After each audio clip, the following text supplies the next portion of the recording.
Berawal dari mengurus sampah rumah tangga pasca keluar dari sebuah perusahaan besar, seorang pria di Sidoarjo mampu hasilkan cuan puluhan juta rupiah per bulan dari peternak cacing tanah. Tidak hanya melayani penjualan cacing tanah hidup, namun juga yang telah diolah kering untuk pabrik farmasi dan pupuk. Tingginya permintaan karena terkendala stok cacing yang terbatas kadang membuatnya terpaksa menolak orderan cacing. Keseharian Rudi Dwi Winarto, warga desa Sawat Ratap, Kecamatan Gedangan, Sidoarjo, disibukkan dengan merawat dan memelihara cacing tanah di halaman belakang rumahnya. Siapa sangka, sejak 2013 lalu, ia memutuskan keluar dari sebuah perusahaan besar dan Rudi mampu menghasilkan cuan hingga 50 juta rupiah per bulan dari penjualan cacing tanah tersebut. Awalnya, Rudi belajar memelihara cacing tanah ini secara tidak sengaja karena ingin memanfaatkan sampah organik rumah tangga yang menumpuk hingga menjadi bermanfaat. Kemudian dipilihlah cacing tanah mulai dari jenis cacing AMC, cacing tiger, dan cacing Lunggicrus untuk mengurai sampah-sampah tersebut hingga akhirnya mampu menjual cacing tanah dalam bentuk hidup dan telah diolah kering ke perusahaan farmasi dan pupuk. Akhirnya seperti ini kita sudah bisa membuat satu perusahaan lokal untuk kemitraan cacing. Jadi di sini kami mengembangkan kemitraan di mana ada 3 jenis cacing yang kita kembangkan. Yang pertama Eudrus eugeni atau di masyarakat bernama ANC. Yang kedua itu Echinacea fetida yang populer dengan nama cacing tiger.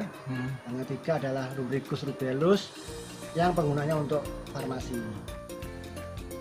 Dengan media pemeliharaan yang sederhana, yakni karung bekas dan rak buatan sendiri, hingga memberi pakan yang cukup murah seperti dedak, ampas tahu dan jagung, dalam sebulan, Rudi mampu menjual 500 hingga 700 kg cacing tanah dengan harga jual per kilogram mulai dari Rp60.000 hingga Rp100.000.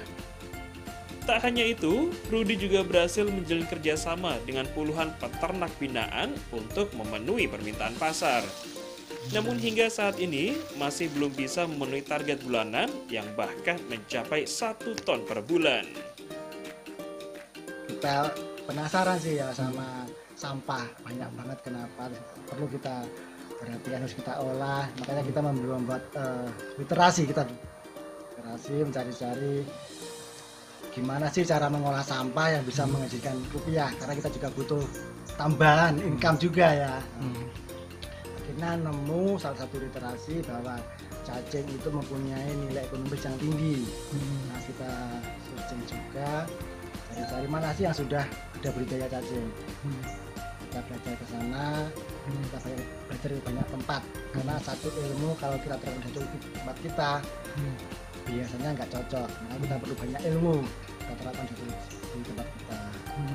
Akhirnya seperti ini kita sudah bisa membuat satu perusahaan lokal untuk kemitraan cacing.